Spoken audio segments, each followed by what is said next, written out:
Welcome back to Pagitt Radio. That's a new little song I've got a bit of a crush on.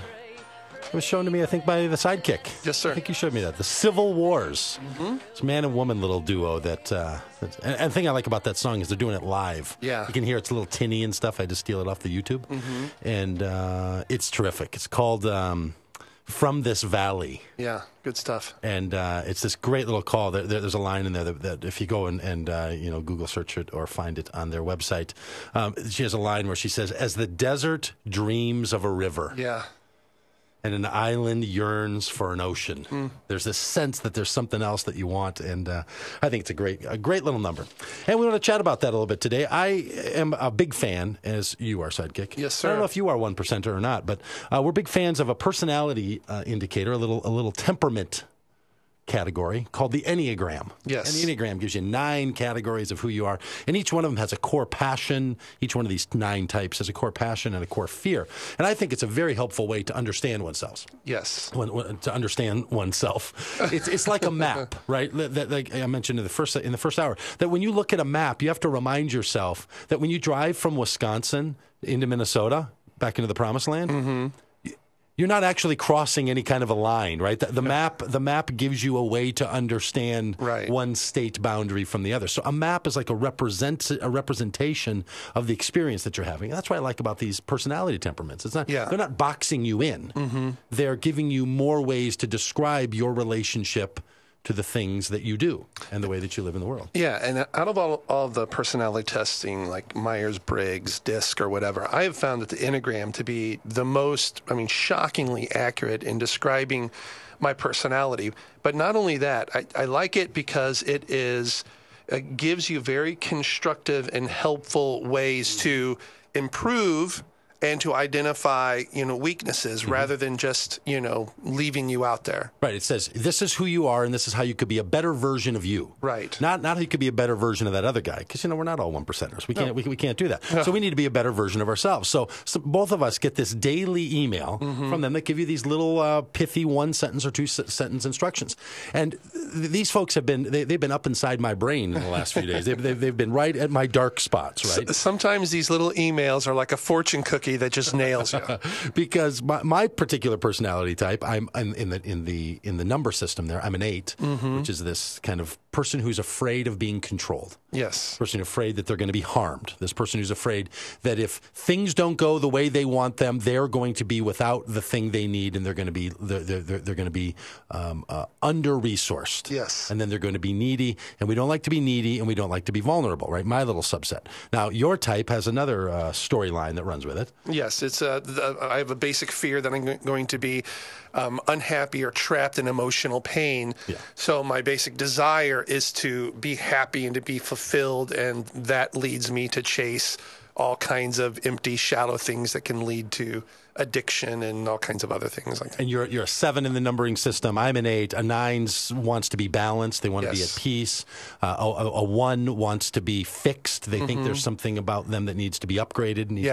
A 2 wants to be loved. A 3 wants to be significant in the world. A 4, they just want to be themselves and be the shining special light that they are. A 5 wants to be capable. A 6 wants to be secure. Yeah. And back to you. You want to be freed from emotional pain. Yeah. I want to be in charge. So anyway, all of this, I've been following these patterns of their suggestions of, mm-hmm. hey, you this month, you Mr. 8, you Mr. who wants to be in control and is afraid that if you don't, then things aren't going to happen for you the way you want.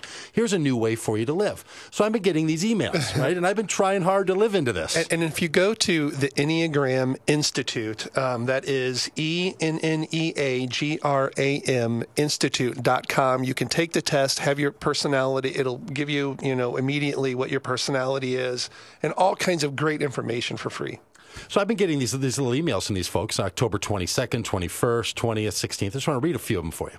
So it says this: no matter what type you are, when you observe the following about your inner work, we must be willing to be uncomfortable for a while if we want to be released from that which has bound us. I'm like, good, okay, I want to be released. Mm-hmm. Then I hear from them. Today, Mr. Enneagram 8, who wants to be in control, see if you can do the opposite of your normal personality pattern. Listen to others without expressing your views and see what happens. Like, hey, shut the radio station, shut the radio show off. No, they give Bossy. the types little names to help identify, and so an 8, the name is Challenger, the Challenger. So which, by the way, blew up in the sky when I was a kid and really sort of struck me deep at the heart. Which is what they're doing, right?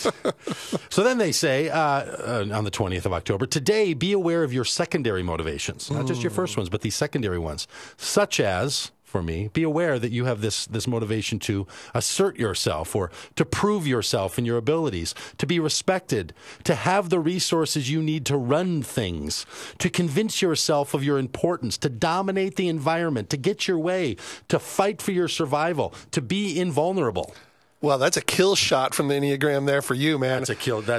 I mean, everyone who knows you, Doug, who's listening or will be listening, is shaking their head yes, up and down. And then on October 16th, they say, today, notice if you're having problems with relationships because you feel you must be in total control. Are you scared of letting down your guard or on being harmed or being taken advantage of? Mm-hmm. So I'm like, okay, I'm going to believe these people. I'm going to try to live into this. Right? I get it. I want to be a better version of myself. Yeah. So what do? What? I spend this last week, from last Saturday up until a few hours ago, saying I'm going to live into that. So traveling this past week, I took it as it came. Oh. I wasn't being bossy. I was living in the moment. I was taking it as it comes. Doug, I don't know if it's fair, though.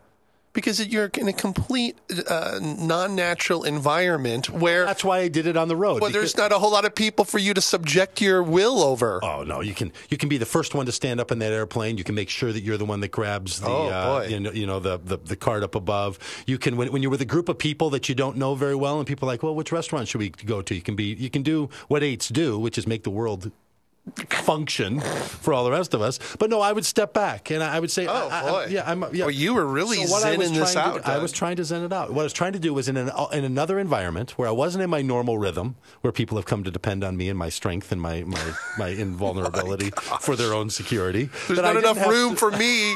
And your ego in this room. It's not about ego. It's about the fact that there's people who organize things and make things happen and get things together, and you want to be trusted.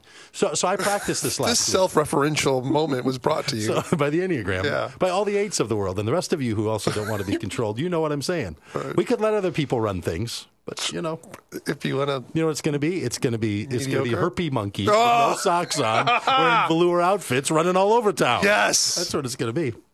And if Sounds exciting. And if you don't know what that reference means, you have to go back and listen to segment 4 of Hour 1. Yeah. So I try. Sockless herpy monkey. Oh, my gosh. And now I'm not talking about you, but I'm just saying that I had a particular plan this week before I left on Saturday, where I could have done a little assignment that I wanted to have done. Just made something happen. I'll just go ahead and okay, so there was this battery that I wanted to have put into this little clicker for our church meeting for last Sunday. And I was going to go get the new battery on Saturday. And it changes the slides. Changes the slides. Yeah. It's an important part of things for our operation. And I said, well, you know what? It's going to be kind of a big hassle. I'm just going to trust that somebody else can do it. So I turn it over to somebody else to do it. Me. Okay, you said... I'm not pointing fingers at you. No. I think I might have even volunteered for the mission. Hey, Doug, I can do that. And then you can just, you don't have to stop now. You don't have to make another trip. You can do this. And I'm like, go home, go to bed. You know what? The Enneagram's been telling me to let it live, to not be the one in charge, to not be the one who does all these things. So I get in the van today. I look over to my right, and there that thing is laying there. The clicker is like right where you set it. Did this not get to the place about the thing? Yeah. Somebody took the van and it wasn't. And I'm not. All I'm saying is, here's what happens to people like me. Mm-hmm. And I think all of our types have our own issues with this. It was really important to me, but there's no way that level of import could move to someone else. No, because it just was not that important to me. Because it just wasn't that important. Or anybody. So here's why people like me don't like to trust other people, because we just don't trust that they think it's important enough. And the people who had to use the clicker that night, they didn't care either. They should care. They should have cared. And see, that's where this is where growth becomes hard. And I'm using all this simply to say this is where growth, whether it's from the grumble hallelujah or anything else, this is where it becomes hard. Yeah. Because the things that we think are important, whatever that is, whether it's that you have your needs fulfilled, or someone feels loved, or someone feels significant, or someone feels that they're valued as themselves, or someone feels capable, whatever these root desires we have, we don't trust that the other fella actually thinks that thing is important. Mm-hmm. And it's hard to let go of the contribution you have to make to the world when you're not sure that the other fellow over there thinks it matters or not. Yeah. Yeah. And this is what makes growth hard for an individual, for someone to rise above their own patterns of limitations, which we all want to do. Mm-hmm. So then what is particularly difficult for someone of my particular blessed personality structure is maybe that's the very thing I have to let go of. Yeah. Mm-hmm. Mm-hmm. Maybe that's the thing. That I have to let go of the fact that I think that thing is important. Yeah. Maybe it's the importance that I have to let go of. Yeah. Well, now you're down into someone's deep root. I don't know. Right. One doesn't know how to live like that. Well, if they've never lived like that, which is the thing that I think compels us into a communal life together, right? Because we need each other to help us in that. Yeah, because when you're all alone in your own purview of the world, as opposed to that you are connected to another group of people for whom have a different set of passions that can tell you and ought to tell you that no, it's that other thing that's equally as important. That is so true. It's the only way you can get there. I mean, this summer, for whatever reason, I spent a lot of time by myself in my apartment, not engaged in a whole lot of community or whatever. And you really do get in your head, and I've discovered since moving that being around people and having other people in my life to help me see myself is so important. Yeah. Yeah, because that echo chamber that we can find ourselves in, where we say something in our own heads, and what we hear coming back is the thing that we just said. Yeah, right. That we hear the echo of ourselves. Yes. The echo, and we talk a lot around here around this idea of harmonic resonance. What's the thing that resonates with you? And I think that there's a heartbeat of God in this world that resonates, and that resonates with people in particular ways. And when that harmonic resonance between the life of God and the life of a person meet, that's special born again stuff, right? And that echo chamber often can stifle the resonance. Yes. Because we're only hearing ourselves, and we're not hearing the other voices. We're not hearing the other tones. We're not hearing the other tune. Without one another, we're kind of adrift, like in a boat in a lake, just kind of, trying to paddle with one oar, versus having the anchor of community and each other. Yeah. It's not easy. No, it's not easy being you, Doug. It's not easy. It's not easy being any of us. Well, right? It's not easy being around you either, I must say. Hey, Doug Pagitt Radio, religious radio that's not quite right on AM 950, the progressive voice of Minnesota, and over there, DougPagittRadio.com. You can find links and all kinds of things over there. Just click on the podcast link, and it'll take you to all these previous shows, and you can keep up. Hey, stick with us here. We're not just going to grumble. We're going to bring a little right on after the break on AM 950.